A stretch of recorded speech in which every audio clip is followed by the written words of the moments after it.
ഹരേ കൃഷ്ണ.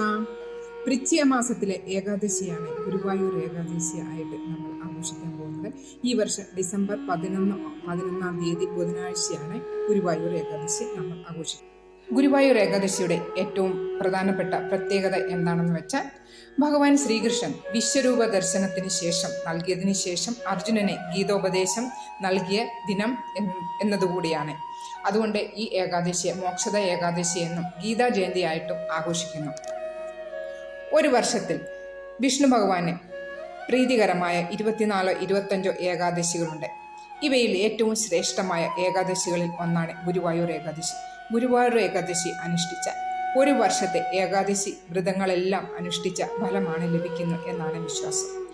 സർവപാപങ്ങളും നശിച്ച് ജീവിത സൗഭാഗ്യങ്ങളും അന്ത്യകാലത്തെ മോക്ഷപ്രാപ്തിയുമാണ് ഗുരുവായൂർ ഏകാദശി നോൽക്കുന്നത് കൊണ്ടുള്ള ഫലമെന്നും നമ്മൾ വിശ്വസിക്കുന്നു. ഏകാദശി ദിവസം രാവിലെ ബ്രഹ്മമുഹൂർത്തത്തിൽ തന്നെ എഴുന്നേറ്റ് പുണ്യസ്നാനം നടത്തിയതിനു ശേഷം പൂജാ റൂം വൃത്തിയാക്കി ഭഗവാനെ ലഡ്ഡു ഗോപാലുണ്ടെങ്കിൽ ഭഗവാനെ നിങ്ങൾ പഞ്ചാമൃതം കൊണ്ട് അഭിഷേകം ചെയ്യുക.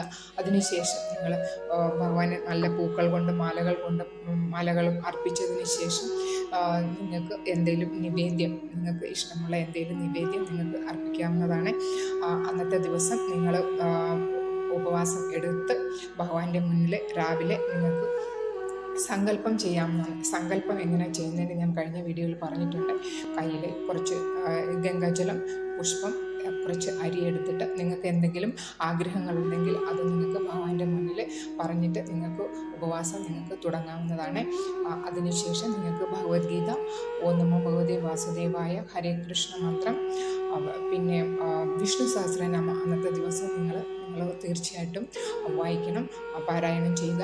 വിഷ്ണു സഹസ്രനാമം പാരായണം ചെയ്യാൻ വയ്യാത്തവർ, സമയം കിട്ടാത്തവങ്കിൽ നിങ്ങൾക്ക് ശ്രീരാമ രാമ രാമേതി രമേ രാമേ മനോരമേ സഹസ്രനാമ തത്തുല്യം രാമനാമ വരാനനെ, ഈ മന്ത്രം നിങ്ങൾക്ക് ജപിക്കാവുന്നതാണ്.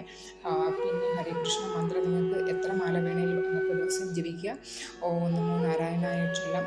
എന്ത് വേണേലും നിങ്ങൾക്ക് അറിയാവുന്ന എന്തെല്ലാം നിങ്ങൾക്ക് ചെയ്യാം. നാരായണനെ നിങ്ങൾക്ക് പാരായണം ചെയ്യാം. അങ്ങനെ നിങ്ങൾ ഉപവാസം എടുത്ത് വിഷ്ണു ക്ഷേത്രം നിങ്ങളുടെ വീടിൻ്റെ അടുത്തുണ്ടെങ്കിൽ വിഷ്ണു ക്ഷേത്ര ദർശനം വന്ന് നടത്തുന്നത് വളരെ പുണ്യമായ കാര്യമാണ്. പിന്നെ പകൽ ഉറങ്ങാതിരിക്കുക. അങ്ങനെ മാംസമൊന്നും കഴിക്കരുതെന്നറിയാമല്ലോ. അപ്പോൾ അതൊന്നും കഴിക്കാതെ വീണ്ടും വെളുത്തുള്ളി ഉള്ളി ഒന്നും ഉപയോഗിക്കാതെ അന്നത്തെ ദിവസം ഒരു നേരം നിങ്ങൾക്ക് ആഹാരം മീൻസ് നവധാന്യങ്ങൾ വിട്ട് ബാക്കി എന്തെങ്കിലും കപ്പയോ കിഴങ്ങോ അങ്ങനെ എന്തെങ്കിലും കഴിക്കാവുന്നതാണ്. ചപ്പാത്തി ഒന്നും കഴിക്കാൻ പോകില്ല കേട്ടോ. ചപ്പാത്തി ഉപ്പുമാവൊന്നും അത് അന്നത്തിൽ പെടുന്നതാണ്. അപ്പോൾ അതൊന്നും കഴിക്കാതെ നമുക്ക് ഉപവാസം എടുക്കാവുന്നതാണ്. ഓക്കെ, ഇപ്പോൾ പാരണ സമയം എല്ലാം ഞാൻ വീഡിയോയിൽ ഉൾപ്പെടുത്തുന്നതാണ്. അപ്പോൾ വീഡിയോ എൻഡ് വരെ കാണണം. ഏകാദശി തിഥി ആരംഭിക്കുന്നത് ഡിസംബർ 11-ാം തീയതി രാവിലെ 3:42 ഏകാദശി തിഥി ആരംഭിക്കുന്നത്. അതുപോലെ തന്നെ ഏകാദശി തിഥി അവസാനിക്കുന്നത് ഡിസംബർ 12-ാം തീയതി വെളുപ്പിന് 1:09.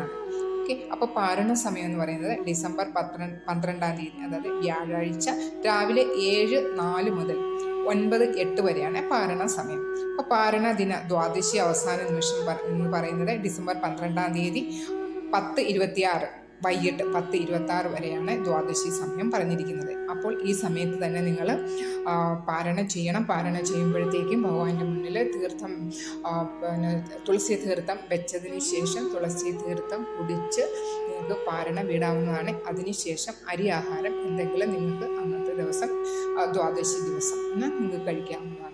അന്നത്തെ ദിവസം നിങ്ങൾക്ക് എപ്പോഴും ജപിക്കാവുന്ന മന്ത്രങ്ങളെല്ലാം ജപിക്കുക. ഓക്കെ, നമ്മൾ വീട്ടിൽ കിച്ചണിലൊക്കെ ജോലി ചെയ്യുമ്പോഴത്തേക്കും നിങ്ങൾക്ക് മന്ത്രം ജപിക്കാൻ പാടില്ല, നാമം ജപിക്കാം. എന്ന് പറഞ്ഞാൽ ഹരി കൃഷ്ണ എന്നുള്ള, കൃഷ്ണ ഹരി അങ്ങനെ രാധ അങ്ങനെയൊക്കെയുള്ള നാമം ജപിക്കാം.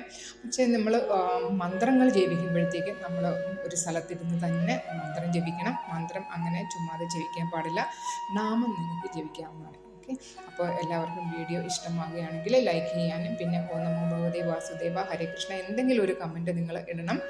അപ്പോൾ എല്ലാവരും ഗുരുവായൂർ ഏകാദശി എടുത്ത് ഭഗവാന്റെ എല്ലാ അനുഗ്രഹങ്ങളും നിങ്ങൾക്ക് കിട്ടട്ടെ. അപ്പോൾ ഹരേ കൃഷ്ണ, സർവം കൃഷ്ണ. നമസ്തേ.